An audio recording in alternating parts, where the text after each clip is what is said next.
Es el año 1046 a.C. Tras una dura batalla, la dinastía Shang es derrotada por el ejército de los Zhou, dando comienzo así a una de las épocas más florecientes de la China antigua. Durante el periodo de los Zhou, nacerían los grandes pensadores chinos, como el filósofo Confucio, el pensador Lao Tse y el famoso Sun Tzu, escritor del arte de la guerra. También se crearía el concepto de Tianmin o mandato del cielo, por el cual los reyes podrían gobernar mientras fueran virtuosos. Pero de perder esa cualidad, el pueblo estaba en pleno derecho de rebelarse. Un concepto que llegaría hasta la actualidad.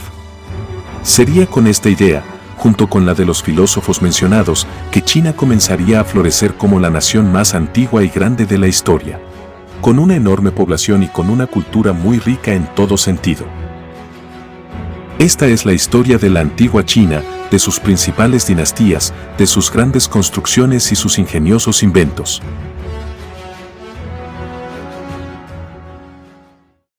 Este video es presentado por SimpleFX, la manera más sencilla de empezar a invertir. De la mano de SimpleFX, evita que tus ahorros sean atacados por la inflación y comienza a invertir sin necesidad de un depósito mínimo. Con más de 450 instrumentos para comprar, la plataforma permite toda variedad de opciones para ganar dinero, ya sean acciones clásicas o bien criptomonedas. Si eres un novato en inversiones, te permite usar una cuenta demo donde podrás practicar tus habilidades antes de salir al mercado. El registro es realmente muy sencillo y no demora más de 30 segundos. Regístrate con el link en la descripción y comienza a aumentar tus activos de la mano de SimpleFX.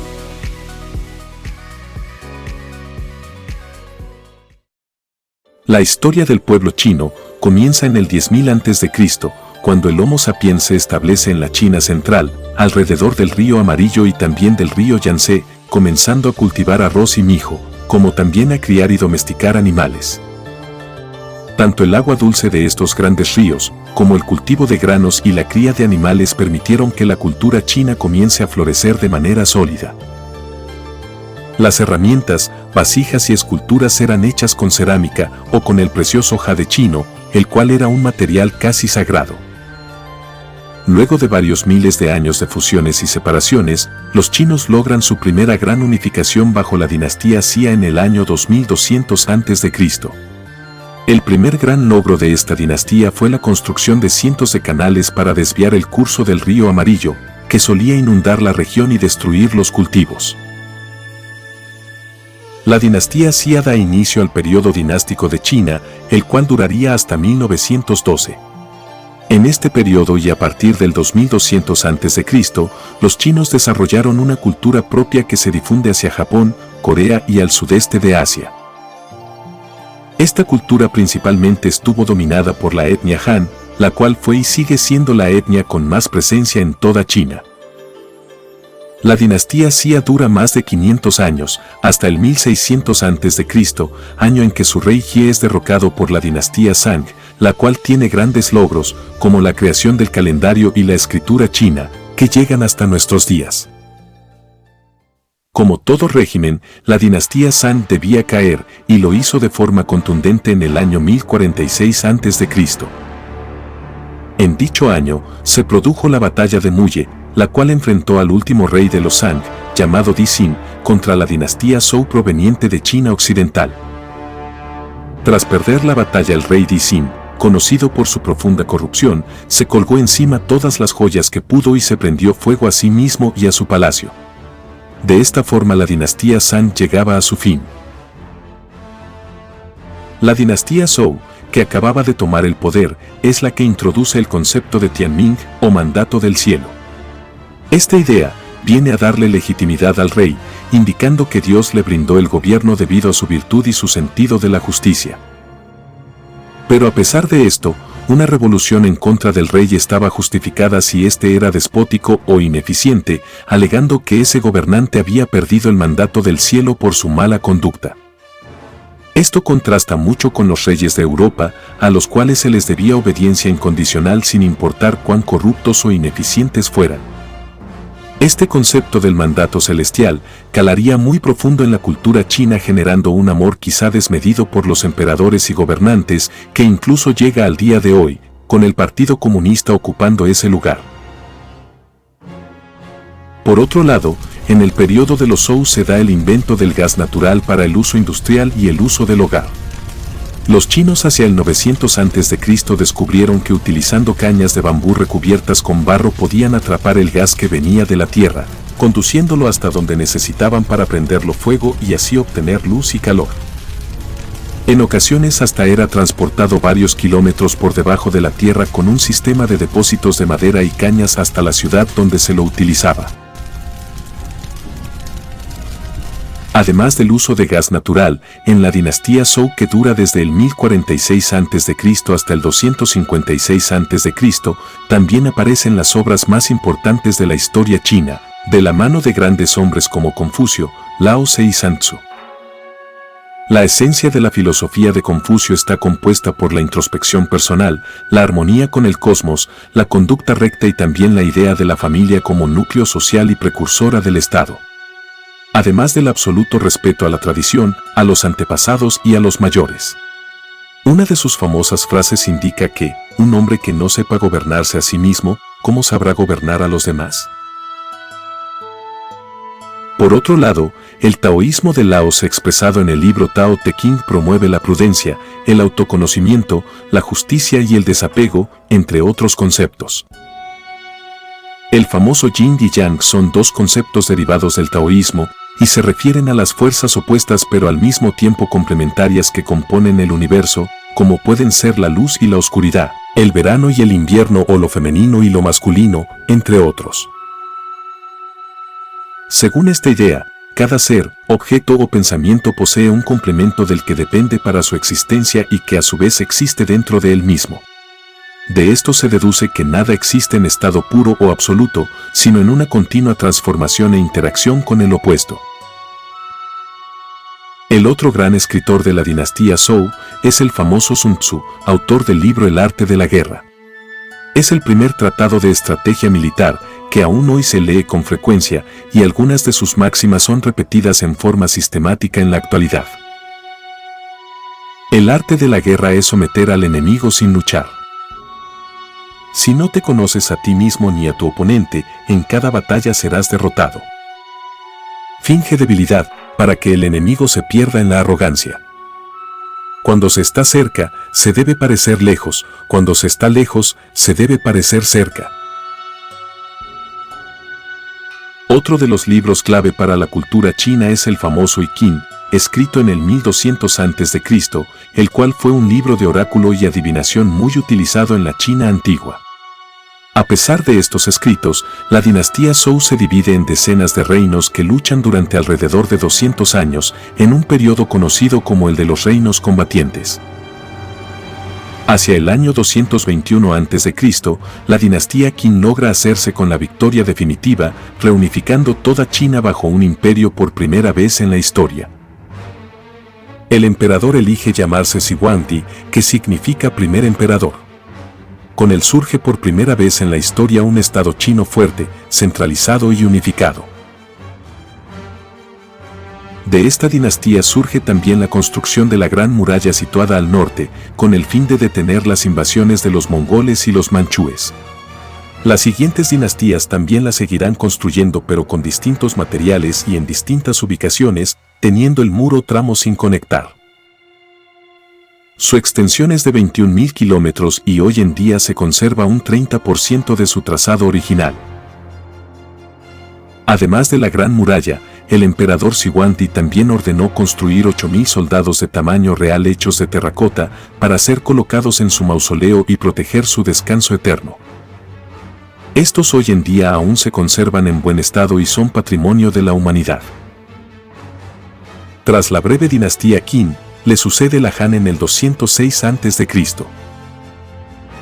La dinastía Han es un periodo dorado en la historia china, ya que la población superó los 50 millones de habitantes, se extendió el comercio con el mundo y la estructura estatal se perfeccionó de gran manera. Además se adoptó el confucianismo como doctrina oficial y se creó la famosa ruta de la seda para el comercio exterior. Este periodo duraría hasta el 220 después de Cristo, abarcando unos 400 años en total. Si bien la seda había sido descubierta en China en el 3000 a.C. a partir de la cría de gusanos, su elaboración era un secreto muy guardado y no se vendía al exterior. Pero a partir de los Han esto comienza a cambiar y en el año 140 a.C., el emperador Wu hace el trazado de la ruta comercial para vender seda al mundo. Por esta ruta China vende al mundo seda, porcelana, jade y té, y compra piedras preciosas de Birmania, marfil, telas y especias de la India, como también perlas del Golfo Pérsico. El camino partía de China en varias direcciones hacia Medio Oriente, Rusia o India, pero los productos llegaban hasta la misma Roma, siendo la seda muy valorada por las esposas de los senadores romanos, quienes veían cómo su oro era gastado en esta lujosa tela. En su mayoría se utilizaban camellos o caballos para resistir a los duros desiertos que solían estar por todo el camino. Hoy en día la llamada Nueva Ruta de la Seda es el principal proyecto estratégico del gobierno de China impulsado por el presidente Xi Jinping. Esta estrategia incluye dar créditos y construir puertos o ferrocarriles para expandir la influencia china hacia todo el mundo, pero hablaremos de esta más adelante en el documental. Por otro lado, durante el periodo Han también se recopila el documento de medicina china más antiguo, el llamado Wandi Neijing, el cual es la base de la medicina china tradicional actual. También se crea el papel moderno, utilizando pulpa de madera y agua. Esto con el tiempo genera la creación de bibliotecas imperiales con 5.000 o 6.000 obras, algo impensado para cualquier nación de la época. Además de la ruta de la seda y del Wandi Neijing, la dinastía Han se expandió como ninguna otra hasta ese momento, conquistando la mitad del actual Vietnam, el norte de Corea e iniciando la toma del desierto de Gobi.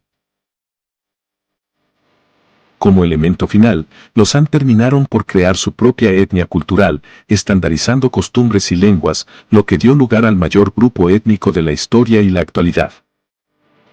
Componiendo hoy en día los Han el 98% de la población china y el 20% de la población mundial con 1.200 millones de personas.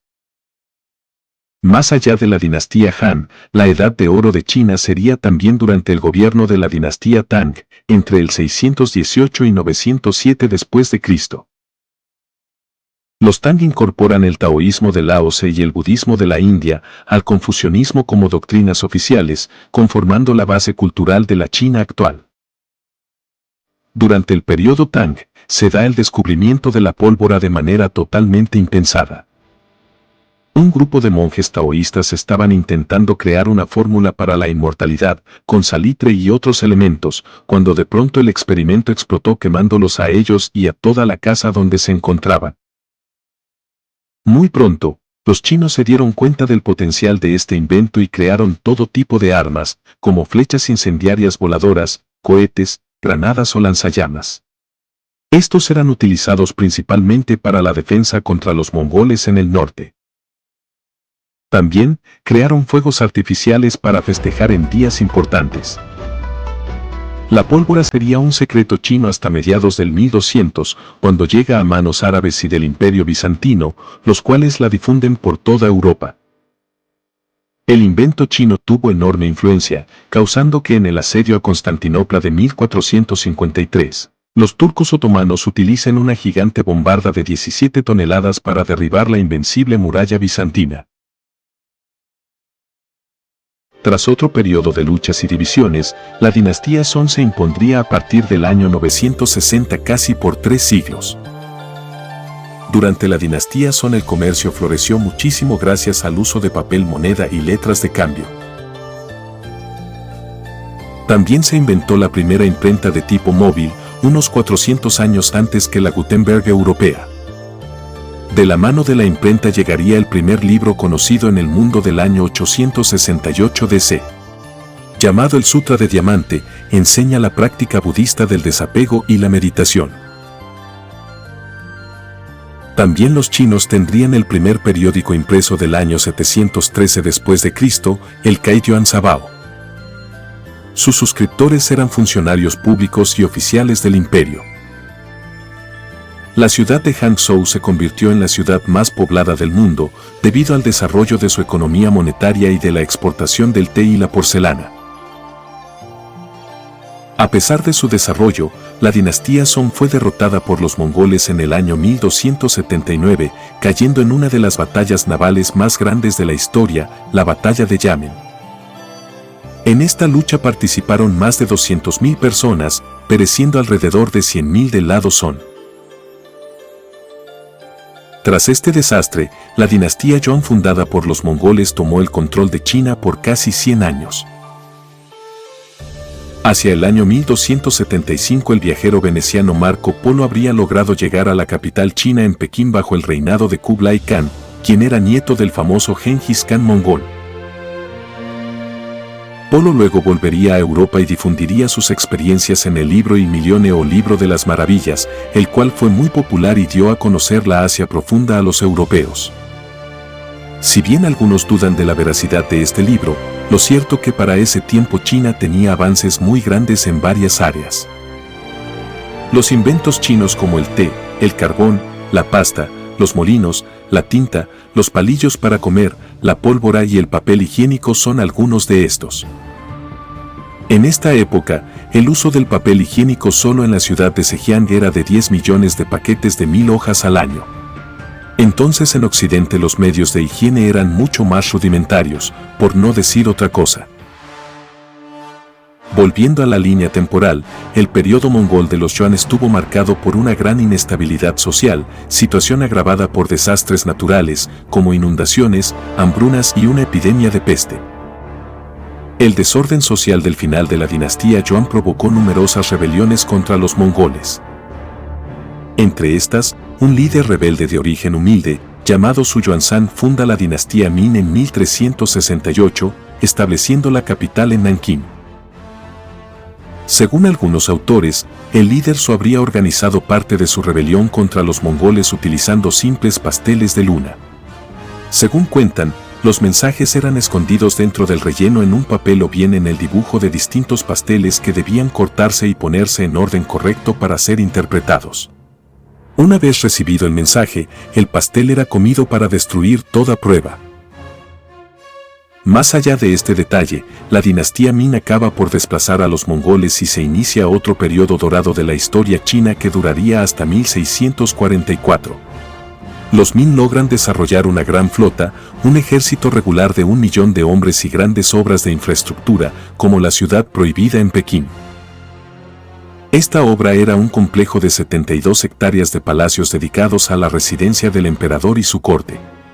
También se realizan más obras en la Gran Muralla China y se renueva el Gran Canal por completo. Este canal tenía 1.600 kilómetros de largo y había sido construido en el año 600, pero había quedado en muy mal estado con el pasar de los años. Para su reconstrucción se emplearon a 160.000 trabajadores y se requerían varios miles para mantenerlo todos los años. La dinastía Min, por otro lado, también organizó varias expediciones hacia África y Medio Oriente con la gigantesca flota comandada por el explorador Zheng He. Compuesta la flota por alrededor de 100 a 200 barcos y 30.000 personas, Zheng comerció y expandió la influencia china por varias regiones buscando captar estados para que paguen impuestos. A pesar de su gran poder, los chinos no utilizaron su flota para colonizar otras tierras dado que preferían la persuasión, el soborno y la influencia comercial. Hacia el año 1513, el reino de Portugal llega a China y se instala en los puertos de Macao y Cantón para comerciar todo tipo de bienes. Los portugueses son expulsados de Cantón, pero se les permite quedarse con Macao gracias a un acuerdo de arriendo que duraría 400 años. Durante 4 siglos, el Macao portugués sería un punto de contacto entre China y Occidente por donde pasaría buena parte del comercio exterior. Hacia fines del 1500, se comienzan a instalar en China los misioneros de la orden jesuita, liderados por Matteo Ricci. Esta llegada marcaría el primer gran intercambio cultural entre el cristianismo y la cultura china. Los jesuitas adoptan nombres chinos y los chinos que son bautizados reciben nombres cristianos. Se da prioridad a la comprensión y a la traducción. El histórico sacerdote, Matteo Ricci, fue el primero en lograr introducirse en la corte imperial y consolidar la orden jesuita en el imperio chino, obrando de traductor gracias a saber el idioma chino. Ricci traduciría textos clásicos como las Analectas de Confucio por primera vez en la historia. Además de esto, Ricci junto a colaboradores chinos crea el primer mapa mundi chino con los conocimientos europeos en el año 1602, bajo órdenes del emperador. Este es el primer mapa hecho en China que muestra de manera bastante exacta el continente americano, dando a los chinos una visión global del planeta en aquel entonces. La orden abandonaría el país tras sufrir un periodo de persecuciones en el país y tras ser disuelta por la propia Iglesia en el año 1773. Volviendo a la política, en el siglo XVI y debido a la inflación, los chinos también comenzaron a reemplazar el papel moneda por las monedas de plata españolas. La plata de estas monedas era extraída del Potosí español y era muy valorada por los emperadores chinos como medio de intercambio y reserva de valor. Los españoles en aquel entonces gozaban de tener la moneda con mayor respaldo siendo el real de 8, aceptado en todos los países del mundo. Por otro lado, sobre el final del periodo Ming, China alcanza los 160 millones de habitantes. De esta manera los chinos en el 1600 ya eran más numerosos que la población de Rusia actual o el doble que la de Alemania. A pesar del desarrollo y la alta población, para el año 1630 la dinastía Ming se ve sumida en varias hambrunas y crisis políticas que conducen a varias rebeliones distintas. Unos 14 años después, hacia el año 1644, los Ming son finalmente reemplazados por la dinastía Qing de origen manchú. Manchuria es un territorio que se encuentra al norte de China en el que habitaban tribus nómades apodados Jurchen, que vivían sobre el río Amur. Los manchúes lograron unificarse gracias a su líder llamado Nurasi, quien a punta de espada fue uniendo las distintas tribus a la fuerza. Una vez unificada Manchuria, Nurasi llevó a cabo varias rebeliones en contra de los Ming para derrocarlos. Pero el Khan manchú moriría antes de ver su obra terminada, y sería su hijo Yun Taiji quien lograría derribar a la centenaria dinastía Ming. Bajo el reinado de Yun Taiji los manchúes toman el control de China, el cual duraría hasta 1912, siendo la Qing la última dinastía imperial. En el periodo Qing los chinos son discriminados en diversos ámbitos. Se les prohíbe formar parte del ejército regular, contraer matrimonio con un han chino y se les dificulta mucho acceder a un cargo público. También impusieron su estilo de peinado y su forma de vestir a la población. Los manchúes dominaban así el ejército y las grandes cortes, hablando obviamente manchú y no chino en aquellos ambientes. Además de esto, los Qing impulsaron el confucianismo para promover el respeto supremo por la autoridad, algo que llega hasta nuestros días. A pesar de esta política discriminatoria, tras unas décadas de estancamiento la economía china floreció bajo la dinastía Qing gracias a los bajos impuestos al campesinado y una dinámica comercial más abierta e integrada. Hacia el año 1689, Rusia y China se ponen de acuerdo y definen su frontera por primera vez en la historia en el Tratado de Nerchinsk. En este tratado China salía ganando toda la región del Amur, la cual había sido motivo de conflicto en años anteriores. Por otro lado, durante el siglo del 1700, China experimenta una expansión poblacional enorme, pasando de tener 150 millones de habitantes a tener 450 millones para mediados del 1800. Para entonces China representaba el 36% de la población mundial y el emperador de China era uno de los monarcas más importantes del planeta. El tener una población tan grande, sin embargo, dio lugar a revueltas de gran tamaño que poco a poco fueron debilitando el régimen. Una de las más memorables fue la rebelión del Loto Blanco, que tuvo lugar en 1794. En esa ocasión, una secta apodada Loto Blanco se levantó en armas en la región montañosa de Sichuan, en China central. La revuelta estuvo motivada por una protesta contra los impuestos y la corrupción del gobierno Qing, estando compuesta por trabajadores descontentos y los miembros de la secta. Como la respuesta inicial de los gobernadores fue muy suave, la rebelión creció hasta llamar la atención del emperador Qianlong, el cual amonestó a los dirigentes locales y ordenó terminar la cuestión. Los rebeldes usaban tácticas de guerrilla, mezclándose con la población local. Tal y como se quejó un oficial Qing. Los rebeldes son todos nuestros propios súbditos. No son como una tribu externa, que puede ser demarcada por los límites de un territorio e identificada por su idioma o vestimentas distintivas. Cuando se reúnen y oponen al gobierno, son rebeldes; cuando se dispersan y huyen, son civiles de nuevo. La lucha contra los rebeldes fue difícil, ya que la corrupción entre los gobernadores era tan alta que se realizaban reportes falsos, indicando al emperador que se habían obtenido grandes victorias y reclutado muchos soldados, cuando en realidad los recursos que enviaba el gobierno central eran robados sin vergüenza. El director de esta estafa era el principal ministro del emperador, llamado Hessen. Para 1798, el emperador Qianlong era incapaz de comprender por qué después de tantas victorias imperiales y con un ejército de supuestamente más de 100.000 hombres en su contra, los rebeldes se negaban a rendirse. Pero a los corruptos les llegó la hora cuando el emperador fallece y lo reemplaza su hijo Jia Qing, el cual destituye y ajusticia a Hessen, para luego terminar con la rebelión. El Loto Blanco fue finalmente derrotado en 1804, y la zona totalmente pacificada para 1805. El fin de la rebelión del Loto Blanco en 1804 puso fin al mito de la invencibilidad del Imperio Manchú. La rebelión también puso las finanzas de la corte en déficit, costando lo equivalente a 5 años de ingresos del gobierno. La malversación de fondos de Hessen y asociados puso a muchos chinos en contra del gobierno imperial. La dinastía Qing nunca recuperó el prestigio anterior, siendo este el primer punto de decaída. Mientras esto sucedía, sin embargo, la población seguía creciendo sin parar, llegando como se mencionó a 450 millones de personas. El aumento poblacional de China se dio en parte gracias al cultivo de maní, papa y batata, los cuales podían crecer en condiciones mucho más adversas que los clásicos como el arroz o el trigo. La llegada de estos nuevos cultivos se dio gracias a la apertura del comercio privado en el año 1685. Se fundaron aduanas en las ciudades costeras, siendo la más importante la de Cantón, al sur de China y al lado del Macao portugués y del futuro Hong Kong.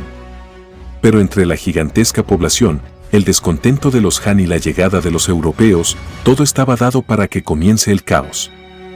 China pronto se convertiría en un gran polvorín, donde los europeos saldrían ganando y la dinastía Qing saldría herida de muerte. Se daría así el nefasto siglo de la humillación china. Pero esto ya lo hemos tratado en nuestro video sobre China en el siglo del 1800. Pueden buscarlo en el canal, o bien tienen el link en la descripción. Un gran saludo, y si les gustó el video pueden realizar donaciones con los links en la descripción.